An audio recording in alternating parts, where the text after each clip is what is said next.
come on, Monarch, come on, guys. You guys know as well as I do that you're best when you're telling new stories. So tell new ones. Just tell new ones. Tell new ones, please. Hey, how am I sounding? Am I sounding weird? I'm sick. So, sorry. I've got a little bit of a cold, but I'm not gonna let that hold me back. What's up, everybody? D-Man back. Welcome to a brand new video, and today we're gonna be doing another Monarch Legacy of Monsters prediction video. This is gonna be our second one for episode 4 of Monarch Legacy of Monsters, titled Parallels and Interiors. That episode will come out this Friday. I just wanted to do a second one because I've now seen the New York Comic Con trailer, and so I wanted to talk about it because when I did the last recording, I had not seen the New York Comic Con trailer, so there was a lot of info in that trailer that we can now dive into.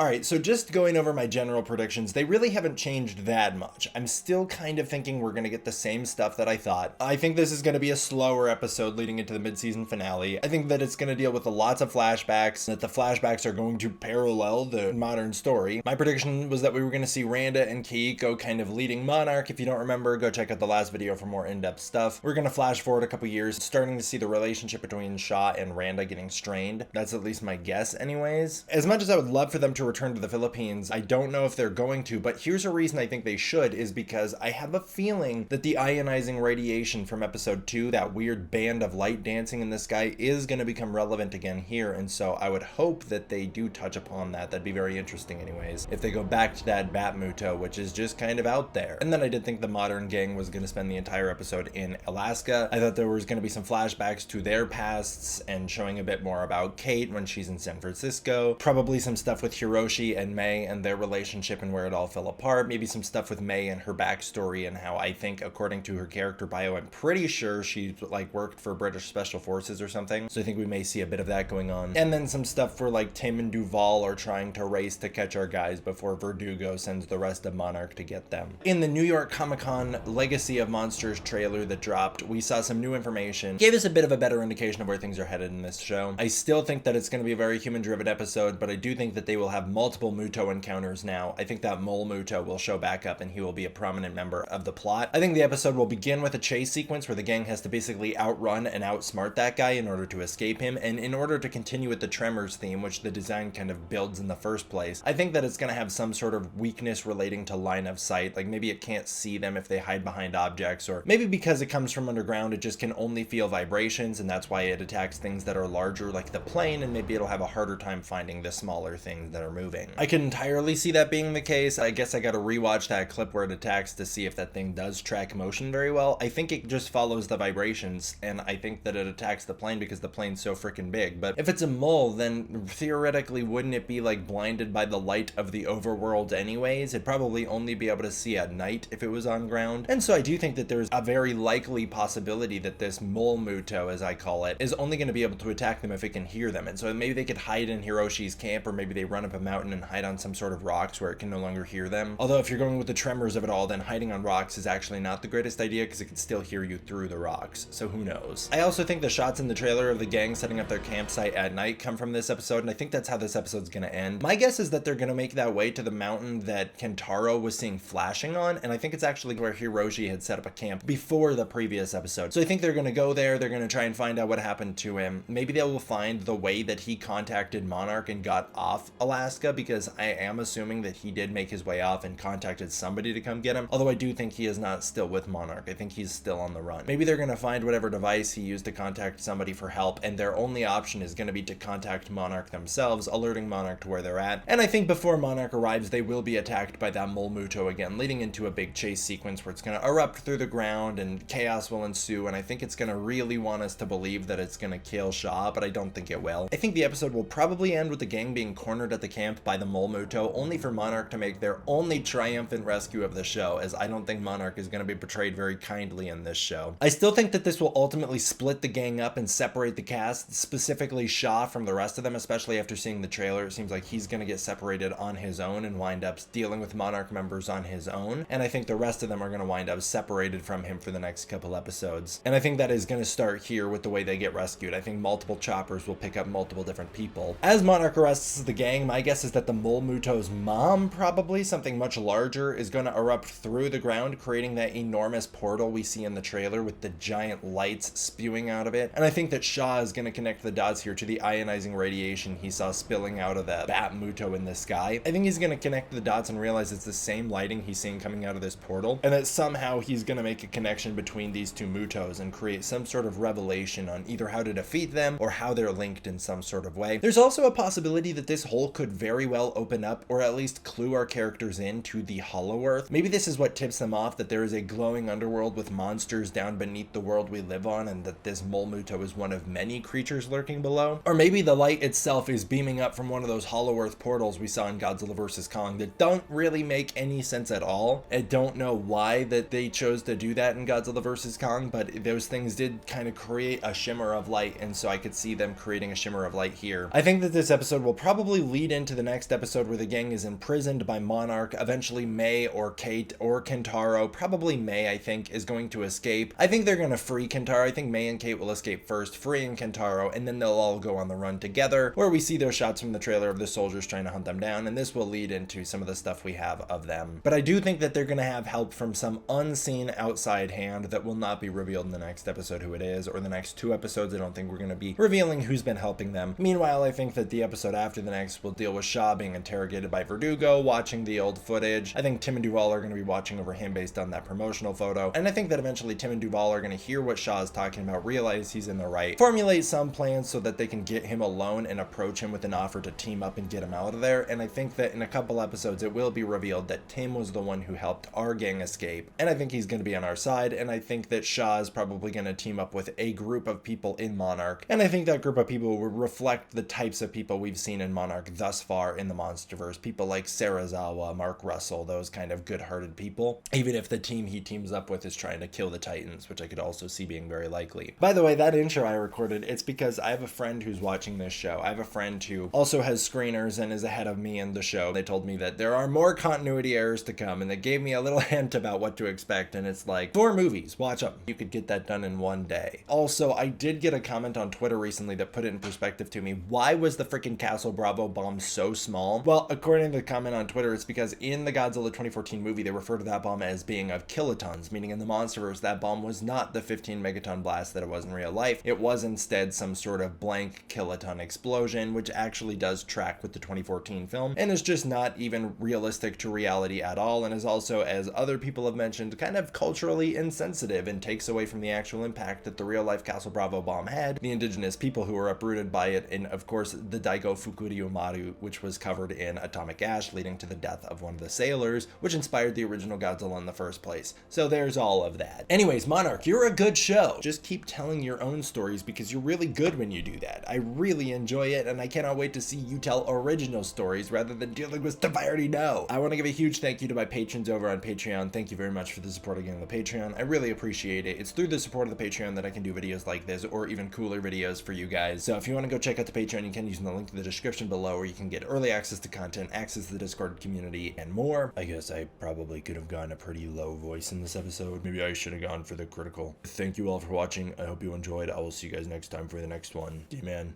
out. All right, see ya.